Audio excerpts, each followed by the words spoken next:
Hey, welcome back. We are here to talk about the daytime entertainment on the Carnival Mardi Gras.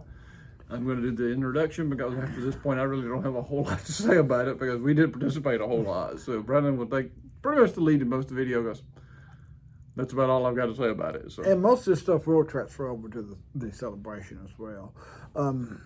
We are only going to, we're going to do this at stop at about 5 o'clock. And then, so this is, stuff during the day. And I have the fun times here. And I'm only going to focus on the Seaday stuff because, when you're in port, you don't have, a whole lot going on. And there's also trivia pretty much all throughout the day, throughout every Seaday. So we're not going to go over the specific trivia. But if you want to do trivia on any Seaday, you've got plenty of different options. Brendan is a former trivia champion with a trophy to prove it. I actually would have won this time if I would have just submitted it on the country music trivia. I think that was the previous championship. Yeah, but I just didn't. Very controversial subject from back in the day where they were wrong based on the movie, George Strait's movie, Pure Country. Pure Country. Brendan took the trophy and ran out of the room. You're wrong, and took off. So it was.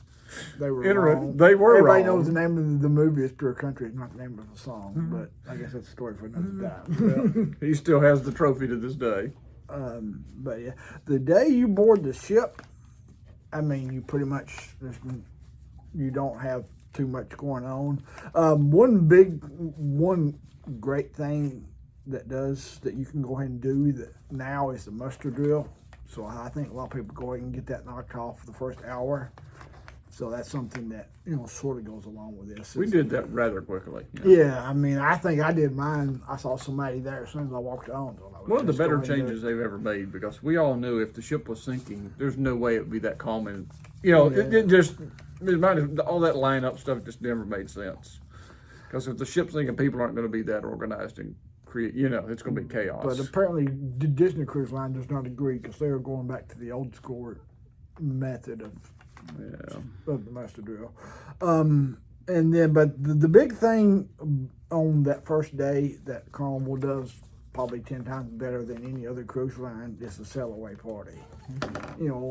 Going out there and, doing the Cupid Shuffle and watching people and everybody's in a good mood is something that they really do a good job on. Everybody's in a good mood because vacation started. Yeah, so. But after that, that's pretty much it for that day because you're pretty much, everybody is eating and finding the room and getting unpacked and all that kind of stuff. So they're not going to give you too much to do for us. I don't know. A lot of people will bring their swimsuits as they come on board with them just so they can change those because the pools are all open. And that's the big thing a lot of people do. The splash pad on the Mardi Gras is open and the pools and all that stuff. Yeah, so if you're into the pool stuff, that is a good time to do that kind of stuff is to, put it on your carry-on water bag. slides. Yeah.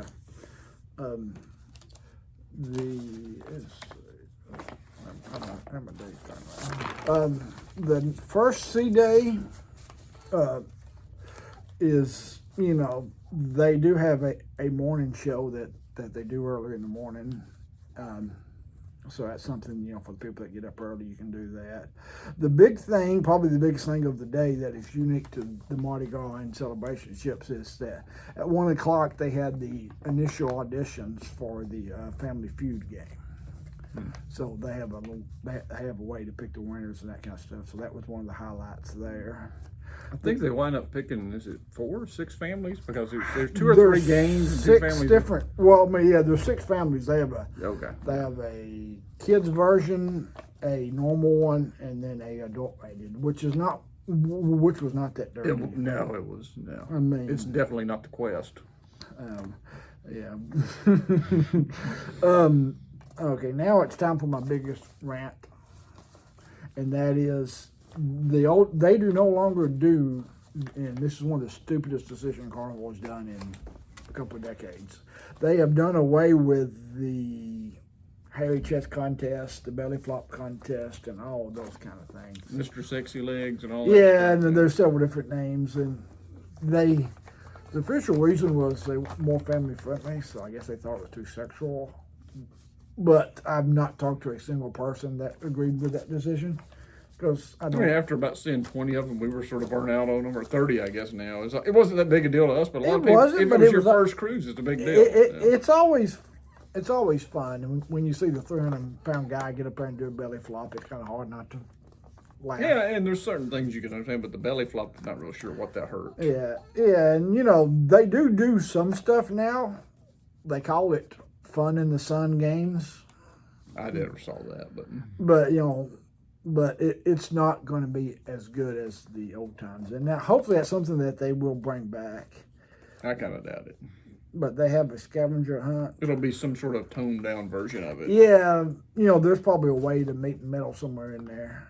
They have had a scavenger hunt in the guys' barbecue area, and at 4:15 they had several different independent meetup things for solo travelers and different things of that nature.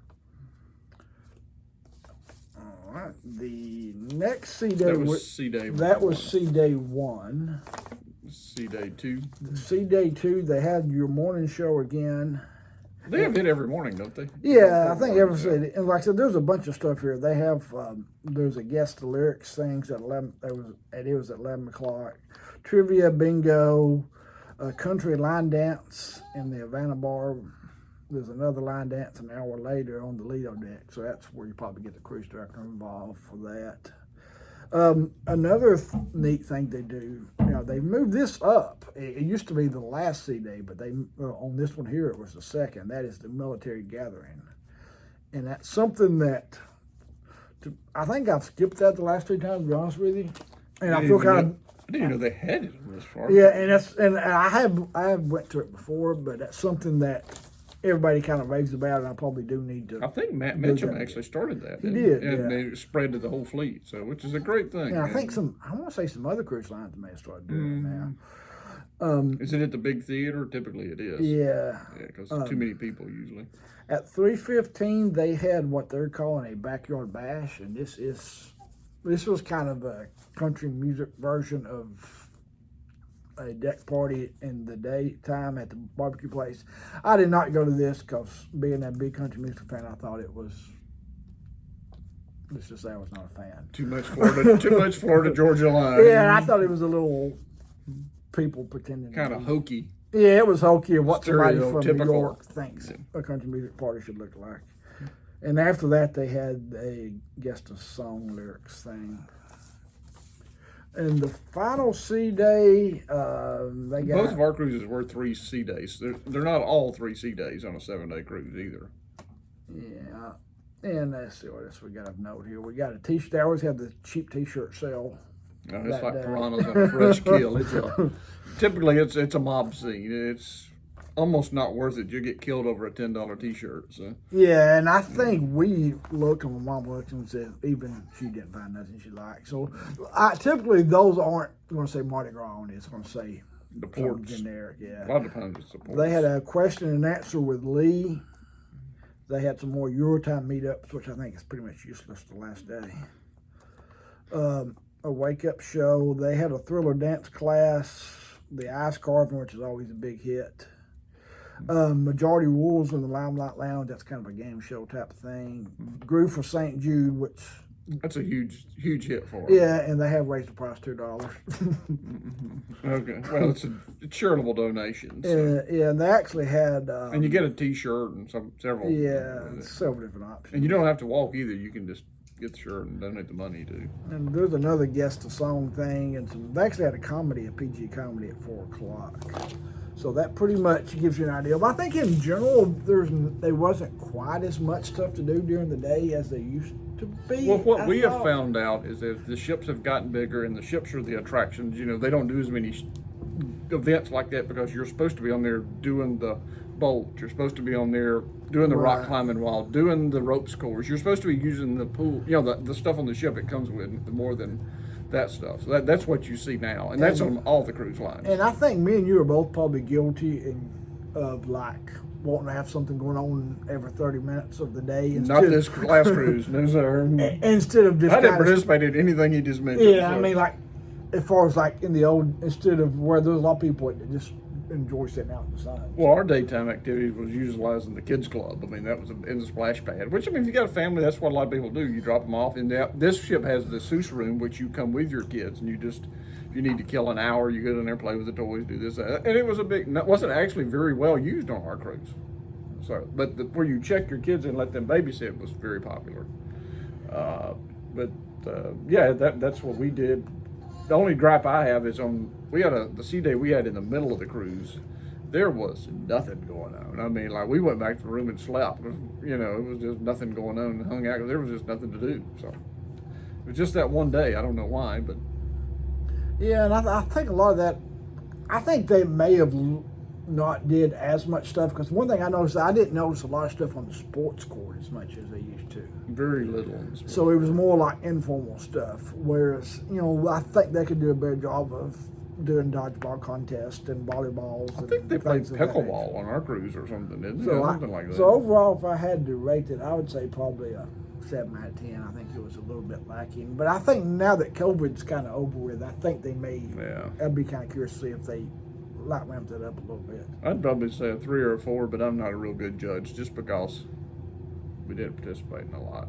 But then after about 30 cruises, all this stuff gets a little where you just want to kind of relax more than do the stuff that you've seen 20 or 30 times, kind of stuff. And the gathering in groups is sort of something they're still kind of, I think, staying away from, whether they say it or not. So Yeah, I think so too. if they're going to do it, it'll be up top, outside kind of stuff. All right, so we'll see you tomorrow with another video.